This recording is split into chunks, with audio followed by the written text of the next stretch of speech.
राधे, जय श्री कृष्णा। आज मैं आपको पुरुषोत्तम मास के महात्म्य का 15वां अध्याय सुनाने जा रही हूँ। इस अध्याय में सुदेव ब्राह्मण के घोर तप से प्रसन्न होकर भगवान का पुत्र प्राप्ति का वरदान देने वाला वृतांत आएगा। कथा सुनने से पहले अगर अभी तक आपने मेरे चैनल को सब्सक्राइब नहीं किया है तो कृपया मेरे चैनल को सब्सक्राइब करें, साथ में बेल जरूर प्रेस करें ताकि मेरे आगे आने वाले वीडियो की नोटिफिकेशन आपको सबसे पहले मिले। और अगर आपको महात्म्य अच्छा लगे तो कमेंट बॉक्स में जय हो पुरुषोत्तम भगवान की जरूर लिखें। धन्यवाद। महात्म्य इस प्रकार है। श्री नारायण बोले, फिर भक्त वत्सल श्री कृष्ण भगवान की हाथ जोड़कर सुदेव ब्राह्मण गदगद स्वर से स्तुति करने लगा। हे देव देवेश, त्रैलोक्यों को अभय देने वाले प्रभु, हे सर्वेश्वर, आपको नमस्कार है। मैं आपकी शरण में आया हूँ। हे परमेश्वर, हे शरणागत वत्सल, मेरी रक्षा करो। हे जगद्वंद, हे भक्त भय भंजन, आपको मेरा नमस्कार है।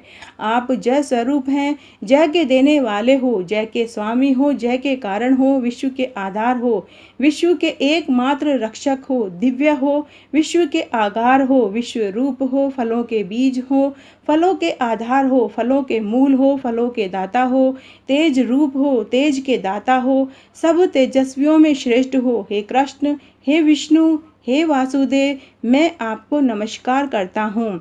हे जगत प्रभु, आपकी ब्रह्मादि देवता भी स्तुति करने में समर्थ नहीं है।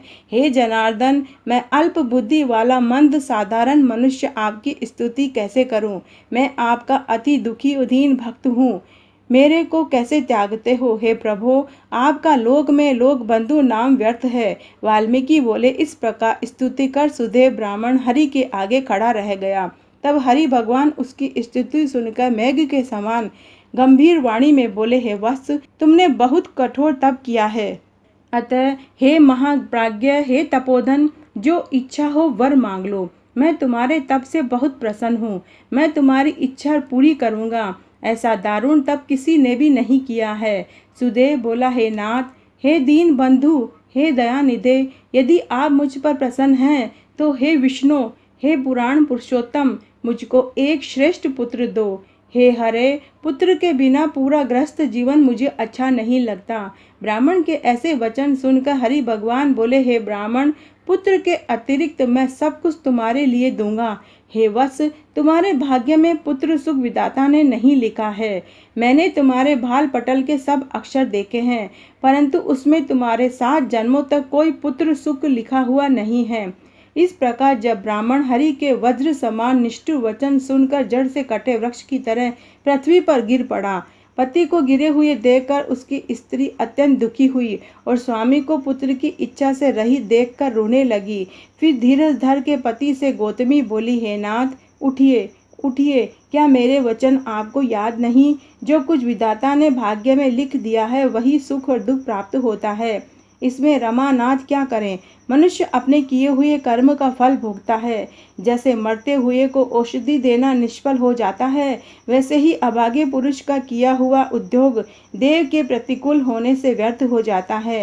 यज्ञ, दान, तप, सत्य, व्रत द्वारा हरि का सेवन श्रेष्ठ है, किंतु इनमें से सब वेदों में भाग्य फल श्रेष्ठ है। अतः हे भुसूर, सबका विश्वास छोड़कर भाग्य का ही सहारा पकड़ो। इसमें हरि का कोई प्रयोजन नहीं है।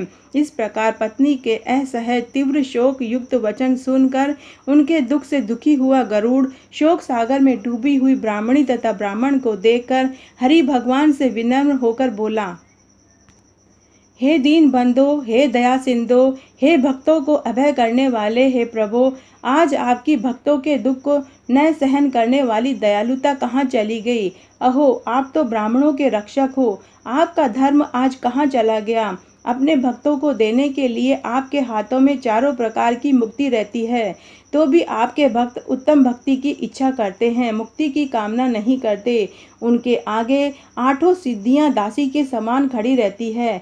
ऐसी तो आपकी आराधना की महत्ता है जो सर्वत्र विख्यात है। फिर इस ब्राह्मण की पुत्र कामना पूरी करने में आपको क्या परिश्रम है? भला हाथी का दान देने वाले पुरुष को अंकुश का दान देने में क्या दुविधा है?